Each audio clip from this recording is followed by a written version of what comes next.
유튜브를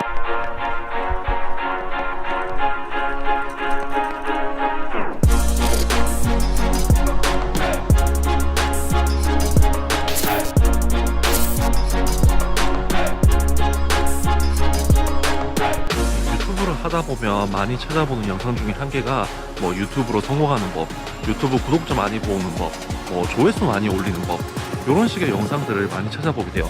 뭐 비단 유튜브뿐만이 아니라 다른 분야에서도 뭐 성공한 사람들의 7가지 법칙, 뭐 이딴 식의 뭐 몇 가지 법칙, 뭐 이런 식으로 굉장히 성공한 사람들의 팁에 관련된 영상들이나 글들을 쉽게 접할 수가 있습니다. 그런 영상들을 보면 성공한 사람들의 방법을 다른 이에게도 적용을 시키고 그 방법이 유의미한 결과를 만들어낸다, 그렇게들 설명을 하고 있어요. 근데 과연 진짜로 그게 의미가 있을까요? 누군가의 성공의 법칙이 다른 사람에게도 적용된다, 이게 어떻게 보면 논리적으로 굉장히 잘못된 거예요. 오히려 상황을 더 악화시킬 수가 있는 그런 잘못된 것들이란 말이죠. 제가 단순한 사기수법 한 개를 말씀드리면서 성공담이라는 게 얼마나 허황된 건지를 한번 보여드릴게요. 그 전에 우선은 배가 고프니까 롯데리아를 가서 밥을 먹도록 하겠습니다. 롯데리아 잘 안 가는데 스폰이 생겨서 어쩔 수 없이 가야 될 것 같아요.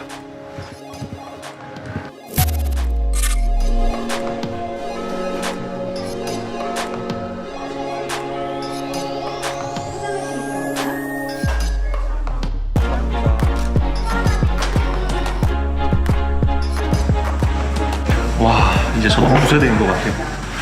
저 포스기도 중요한 게 너무 어색해. 사람한테 중요한 게 훨씬 나아요. 초등학생도 중요한 거 보고 깜짝 놀랐어.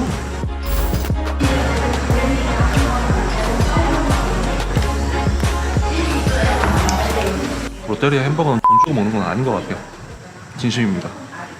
자, 어쨌든 설명은 해야 되니까 몇 개 안 되는 감자튀김. 이 감자튀김은 사람이라고 해볼게요.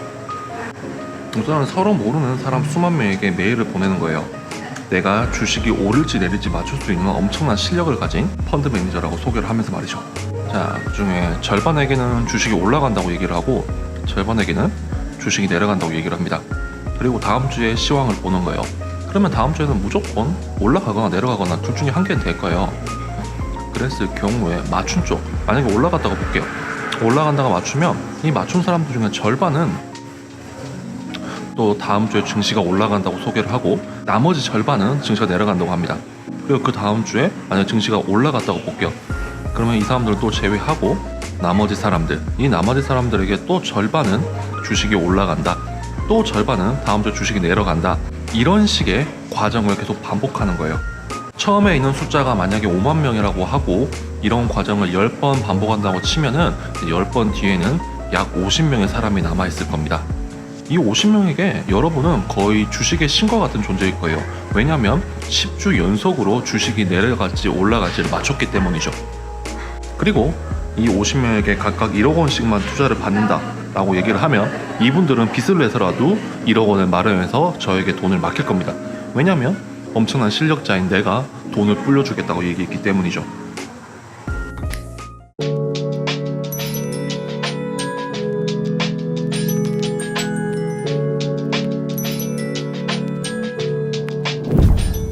이런 바보 같은 일이 없을 것 같죠? 이런 방법이 펀드 사기를 칠 때 많이 쓰는 방법 중에 한 개예요. 그리고 성공한 사람들의 영상을 보는 우리가 남아있는 그 50명 중에 한 명입니다. 우리는 성공한 사람들에 대한 존경심과 경외심, 그리고 기타 등등의 후광 때문에 그들의 행운과 같은 중요한 요소들을 간과하는 경우가 많아요.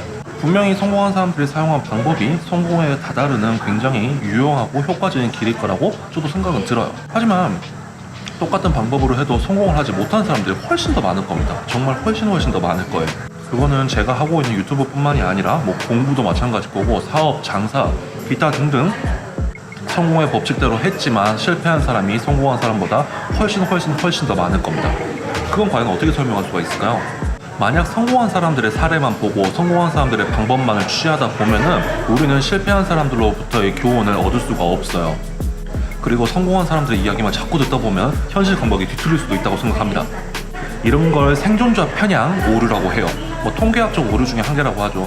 즉 성공하는 방법에만 집중하다 보니까 실패를 피하는 것에 대해서는 보지 못했던 거죠. 즉 다시 말해서 어떤 일을 성공하기 위해서는 특히나 이렇게 유튜브나 아니면 기타 사업이나 너무 복잡한 일에 대해서 성공하기 위해서의 성공 방법은 제 생각에는 아무도 모르는 것 같아요. 정말 그런 황금 룰이 존재한다면 모든 사람들이 성공할 수가 있겠죠. 하지만 주식도 그렇듯이 이제 뭐 황금 룰이라는 건 존재할 수가 없고 그 사람마다 케이스가 다르고 그 사람마다 행운이 다르기 때문에 어떠한 한 방법만을 쫓아가는 것, 특히 성공한 방법만을 쫓아가는 건 굉장히 위험한 행동이라고 생각이 듭니다. 그러니까 여러분은 너무 성공한 사람들의 채널만 가지 말고 저처럼 좌충우돌 쥐어받고 실패하는 채널을 오셔서 아 이렇게 하면 안 되겠구나, 아 추천도 입맛처럼 이렇게 해보면 망해먹겠네, 이런 걸 배워가시란 말이에요. 그러니까 하고 싶은 얘기는 뭐다? 제 채널에 많이 놀러와서 좌충우돌 하는 모습 좀 많이 봐달라, 이 말입니다. 자, 그러면 오늘의 교훈을 정리해보면, 첫 번째, 롯데리아는 햄버거가 없다. 두 번째, 너무 성공한 사람의 버침을 쫓아가다가 생존자 편향의 오류를 범하지 말고 이 수천도 채널처럼 좌충우돌 채널도 오셔서 성장기도 같이 보시면서 실패하는 것도 피해가시는 걸 배우는 것도 좋을 거라고 생각합니다. 네, 오늘 영상 여기까지입니다. 힘 빼고 영상을 만들었더니 저는 즐거운데 보시는 분들에게도 도움이 될런지는 잘 모르겠네요. 그러면 저는 다음 이 시간에 좀 더 유익하고 좀 더 즐거운 영상으로 찾아뵙도록 하겠습니다. 안녕.